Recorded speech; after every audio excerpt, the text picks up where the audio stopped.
नमस्कार दोस्तों, मेरा नाम है अनुराग सूर्यवंशी और आज मैं आपको सुनाने जा रहा हूँ मुंशी प्रेमचंद जी द्वारा लिखित कहानी नमक का दारोगा। जब नमक का नया विभाग बना और ईश्वर प्रदत्त वस्तु के व्यवहार करने का निषेध हो गया तो लोग चोरी छिपे इसका व्यापार करने लगे। अनेक प्रकार के छल प्रपंचों का सूत्रपात हुआ। कोई घूस से काम निकालता था, कोई चालाकी से। अधिकारियों के पौ 12 थे। पटवारी गिरी का सर्वसम्मानित पद छोड़ छोड़कर लोग इस विभाग की बरकंदाजी करते थे। इसके दारोगा पद के लिए तो वकीलों का भी जी ललचाता था। यह वह समय था जब अंग्रेजी शिक्षा और ईसाई मत को लोग एक ही वस्तु समझते थे। फारसी का प्राबल्य था। प्रेम की कथाएं और श्रृंगार रस के काव्य पढ़कर फारसिंदाम लोग सर्वोच्च पदों पर नियुक्त हो जाया करते थे। मुंशी बंसीधर भी जुलेखा की विरह कथा समाप्त करके सीरी और फरहाद के प्रेम वृत्तांत को, नल और नील की लड़ाई और अमेरिका के आविष्कार से अधिक महत्व की बातें समझते हुए रोजगार की खोज में निकले। उनके पिता एक अनुभवी पुरुष थे। समझाने लगे, बेटा घर की दुर्दशा देख रहे हो, ऋण के बोझ से दबे हुए हैं। लड़कियां हैं वे घास फूस की तरह बढ़ती चली जाती हैं। मैं कगारे पर वृक्ष हो रहा हूँ, न मालूम कब गिर पड़ूं। अब तुम ही घर के मालिक मुख्तार हो। नौकरी में ओहदे की ओर ध्यान मत देना, यह तो पीर का मजार है। निगाह चढ़ावे और चादर पर ही रखनी चाहिए। ऐसा काम ढूंढना जहाँ कुछ ऊपर ही आया हो। मासिक वेतन तो पूर्णमासी का चांद है जो एक दिन दिखाई देता है और घटते घटते लुप्त हो जाता है। ऊपर ही आय बहता हुआ स्रोत है जिससे सदैव प्यास बुझती है। वेतन मनुष्य देता है, इसी से उसमें वृद्धि नहीं होती। ऊपरी आमदनी ईश्वर देता है, इसी से उसकी बरकत होती है। तुम स्वयं विद्वान हो, तुम्हें क्या समझाऊं। इस विषय में विवेक की बड़ी आवश्यकता है। मनुष्य को देखो, उसकी आवश्यकता को देखो और अवसर को देखो। उसके उपरांत जो उचित समझो करो। गरज वाले आदमी के साथ कठोरता करने में लाभ ही लाभ है, लेकिन बेगरज को दांव पर पाना जरा कठिन है। इन बातों को निगाह में बांध लो, यह मेरी जन्म भर की कमाई है। इस उपदेश के बाद पिताजी ने आशीर्वाद दिया। वंशीधर आज्ञाकारी पुत्र थे। ये बातें ध्यान से सुनी और तब घर से चल खड़े हुए। इस विस्तृत संसार में उनके लिए धैर्य अपना मित्र, बुद्धि अपनी पथ प्रदर्शक और आत्मावलंबन ही अपना सहायक था। लेकिन अच्छे शकुन से चले जाते थे। जाते ही जाते नमक विभाग के दारोगा पद पर प्रतिष्ठित हो गए। वेतन अच्छा और ऊपरी आय का तो ठिकाना ही न था। वृद्ध मुंशी जी को सुख संवाद मिला तो फूले न समाये। महाजन कुछ नरम पड़े। कलवार की आशलता लहलहाई। पड़ोसियों के हृदय में शूल उठने लगे। जाड़े के दिन थे और रात का समय। नमक के सिपाही चौकीदार नशे में मस्त थे।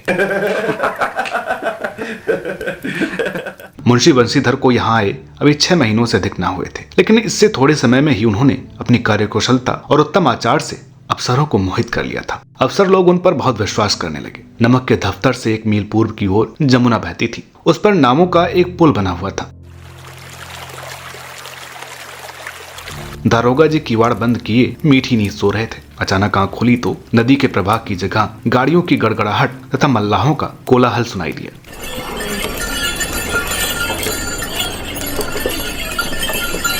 उठ बैठे। इतनी रात गई गाड़ियां क्यों नदी के पार जाती हैं? अवश्य कुछ न कुछ घोलमाल है। तर्क ने भ्रम को पुष्ट किया। वर्दी पहनी, तमंचा जेब में रखा और बात की बात में घोड़ा बढ़ाए हुए पुल पर आ पहुंचे। गाड़ियों की एक लंबी कतार पुल के पार जाती देखी। डांट कर पूछा, किसकी गाड़ियां हैं?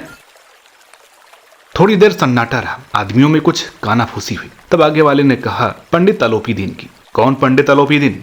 दादागंज के मुंशी बंसीधर चौके। पंडित अलोपी दीन इस इलाके के सबसे प्रतिष्ठित जमींदार थे। लाखों रुपए का लेन देन करते थे। इधर छोटे से बड़े कौन ऐसे थे जो उनके ऋणी ना हो। व्यापार भी बड़ा लंबा चौड़ा था। बड़े चलते पुर्जे आदमी थे। अंग्रेज अफसर उनके इलाके में शिकार खेलने आते और उनके मेहमान होते। 12 मास सदाव्रत चलता था। मुंशी ने पूछा, गाड़ियां कहाँ जाएंगी? उत्तर मिला, कानपुर। लेकिन इस प्रश्न पर कि इनमें क्या है, सन्नाटा छा गया।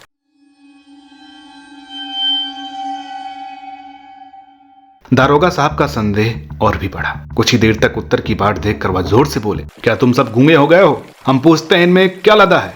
जब इस बार भी कोई उत्तर न मिला तो उन्होंने घोड़े को एक गाड़ी से मिलाकर बोरे को टटोला। भ्रम दूर हो गया। यह नमक के ढेले थे।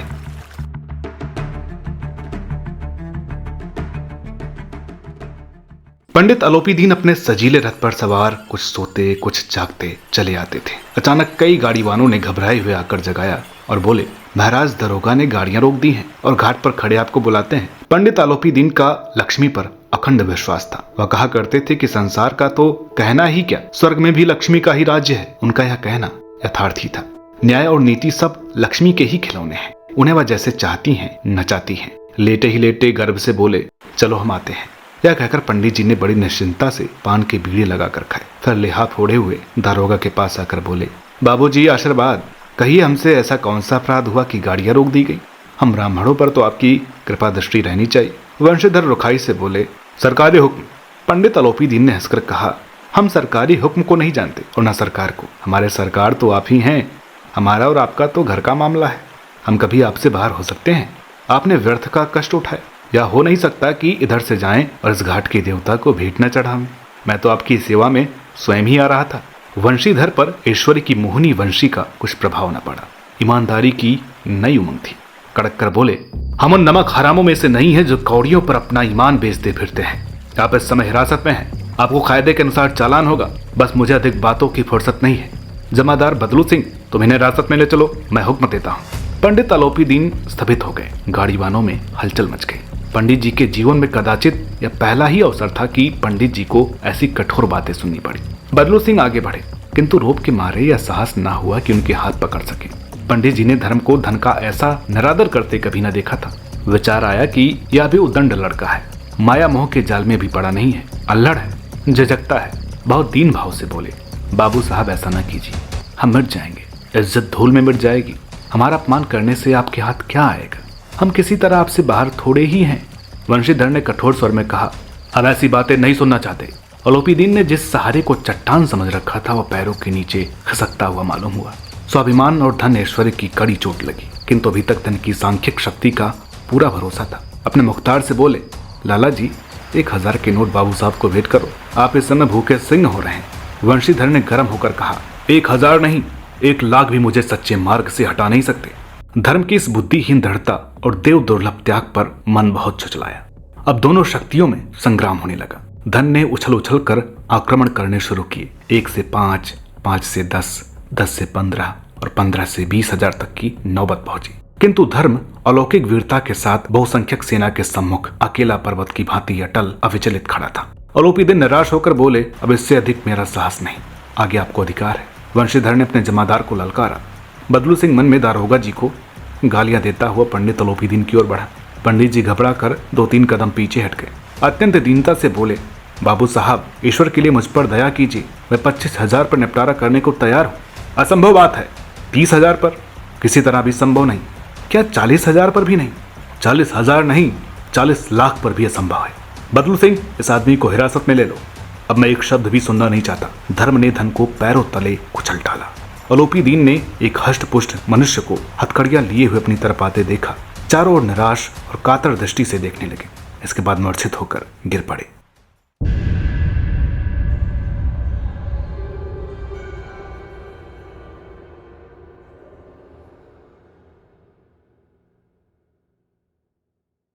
दुनिया सोती थी पर दुनिया की जीभ जागती थी।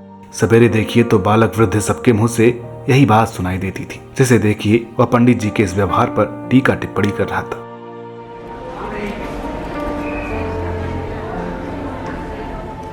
निंदा की बौछारें हो रही थी, मानो संसार से पापी का पाप कट गया। पानी को दूध के नाम से बेचने वाला ग्वाला, कल्पित रोजनामचे भरने वाला अधिकारी वर्ग, रेल में बिना टिकट सफर करने वाले बाबू लोग, जाली दस्तावेज बनाने वाले सेठ और साहूकार, यह सब के सब देवताओं की भांति गर्दनें चला रहे थे। जब दूसरे दिन पंडित अलोपी दीन अभियुक्त होकर कांस्टेबलों के साथ हाथों में हथकड़ियां, हृदय में ग्लानि और क्षोभ भरे लज्जा से गर्दन झुकाए अदालत की तरफ चले तो सारे शहर में हलचल मच गई। मेलों में कदाचित आंखें इतनी व्यग्र न होती होंगी। भीड़ के मारे छत और दीवार में कोई भेद न रहा।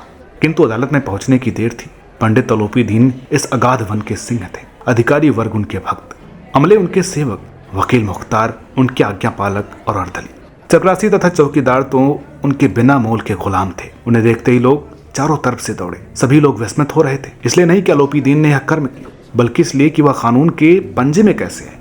ऐसा मनुष्य जिसके पास असाध्य साधन करने वाला धन और अनन्य वाचलता हो, वह क्यों कानून के पंजे में आए। प्रत्येक मनुष्य उनसे सहानुभूति प्रकट करता था। बड़ी तत्परता से इस आक्रमण को रोकने की निमित्त वकीलों की एक सेना तैयार की गई। न्याय के मैदान में धर्म और धन में युद्ध ठन गया। वंशीधर चुपचाप खड़े थे। उनके पास सत्य के सिवा कोई बल न था, न स्पष्ट भाषण के अतिरिक्त कोई शस्त्र। गवाह थे किंतु लोभ से डमाडोल। यहाँ तक कि मुंशी जी को न्याय भी अपनी ओर कुछ खिंचा हुआ दिख पड़ता था।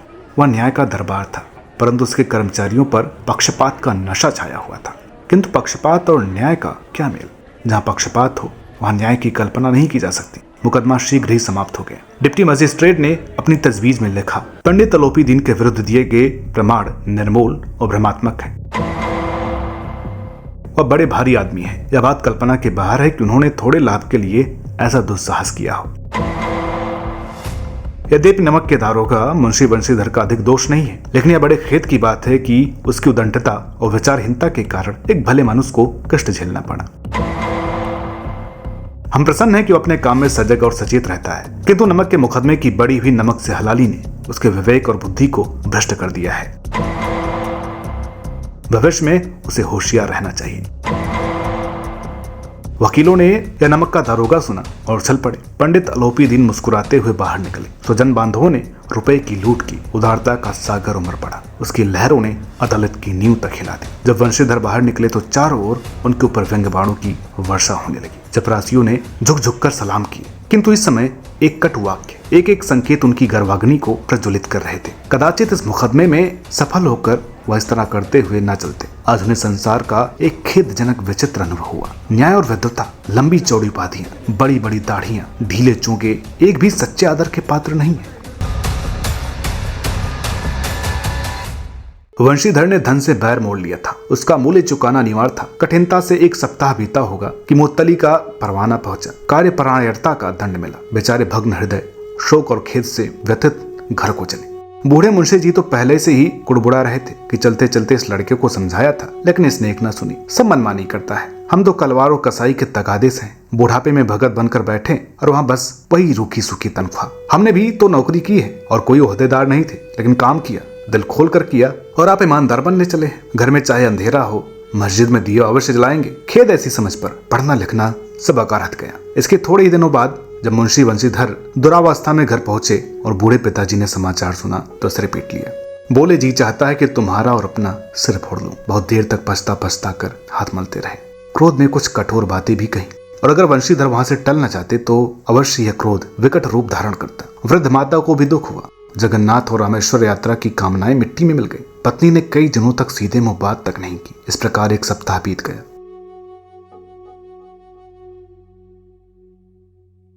सांध्य का समय था। बूढ़े मुंशी जी बैठे बैठे राम नाम की माला जप रहे थे। इसी समय उनके द्वार पर सजा हुआ रथ आकर रुका।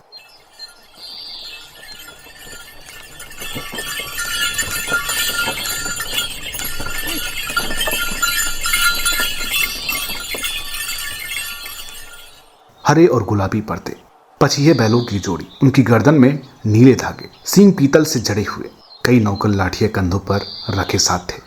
मुंशी जी अगवानी को दौड़े तो देखा पंडित अलोपी दीन है। झुककर दंडवत की और लल्लो चप्पो की बातें करने लगे।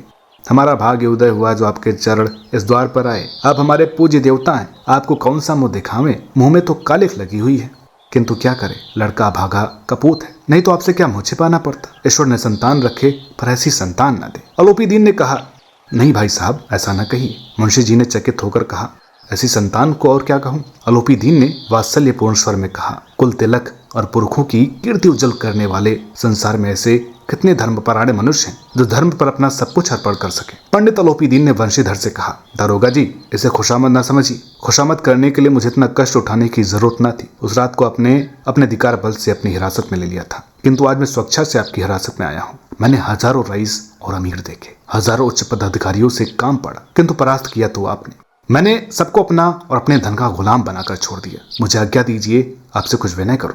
वंशीधर ने अलोपी दीन को आते देखा तो उठकर सत्कार किया, किंतु स्वाभिमान सहित। समझ गए कि यह महाशय मुझे लज्जित करने और जलाने आए हैं। क्षमा प्रार्थना की चेष्टा नहीं की, वरन उन्हें अपने पिता की या ठकुर सुहाती की बात असहाय से प्रतीत हुई। पर पंडित जी की बातें सुनी तो मन का मैल मिट गया। पंडित जी की ओर उड़ती हुई दृष्टि से देखा, सद्भाव झलक रहा था। गर्भ ने अब लज्जा के सामने सिर झुका दिया। शर्माते हुए बोले, यह आपकी उदारता है जो ऐसा कहते हैं। मुझसे जो कुछ अविनय हुई उसे क्षमा कीजिए। मैं धर्म की बीड़ी में झगड़ा हुआ था, नहीं तो वैसे मैं आपका दास हूँ। जो आज्ञा होगी वह मेरे सिर माथे पर।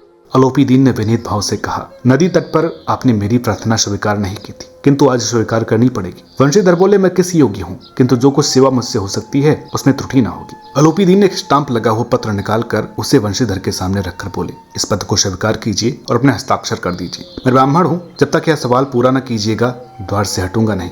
मुंशी बंसीधर ने उस कागज को पढ़ा तो कृतज्ञता से आंखों में आंसू भर आए। पंडित अलोपीदीन ने अपनी सारी जायदाद का अस्थायी मैनेजर नियत किया था। 6000 वार्षिक वेतन के अतिरिक्त रोजाना खर्च अलग, सवारी के लिए घोड़ा, रहने को बंगला, नौकर चाकर मुफ्त। कंपित स्वर में बोले, पंडित जी, मुझ में इतनी सामर्थ्य नहीं है कि आपकी उदारता की प्रशंसा करूं, किंतु ऐसे उच्च पद के योग्य नहीं हूं। अलोपीदीन हंसकर बोले, मुझे इस समय एक अयोग्य मनुष्य की ही जरूरत है। वंशीधर ने गंभीर भाव से कहा, यूं मैं आपका दास हूं। आप जैसे कीर्तिमान सज्जन पुरुष की सेवा करना मेरे लिए सौभाग्य की बात है, किंतु मुझमें न विद्या है, न बुद्धि, न या वह स्वभाव जो इन त्रुटियों को पूरा कर देता है। ऐसे महान कार्य के लिए एक बड़े मर्मज्ञ अनुभवी मनुष्य की जरूरत है। अलोपीदीन ने कमलदान से कलम निकाली, उसे वंशीधर के हाथ में देकर बोले, ना मुझे विद्वता की चाह है, न अनुभव की, न मर्मज्ञता की, न कार्य कुशलता की। इन गुणों के महत्व को खूब पा चुका हूँ। अब सौभाग्य और सोसर ने मुझे वह मोती दिया है जिसके सामने योग्यता और विद्वता की चमक फीकी पड़ जाती है। यह कलम लीजिए, अधिक सोच विचार न कीजिए, दस्तखत कर दीजिए। परमात्मा से ही प्रार्थना है कि वह आपको सदैव वही नदी के किनारे वाला बेमुरौवत, उदंड, कठोर परंतु धर्मनिष्ठ दारोगा बनाए रखे। वंशीधर की आंखें डबडबा आई। हृदय के संकुचित पात्र में इतना एहसान न समा सका। एक बार फिर पंडित जी की ओर भक्ति और श्रद्धा की दृष्टि से देखा और कांपते हुए हाथ से मैनेजरी के कागज पर हस्ताक्षर कर दिए। अलोपीदीन ने प्रफुल्लित होकर उन्हें गले लगा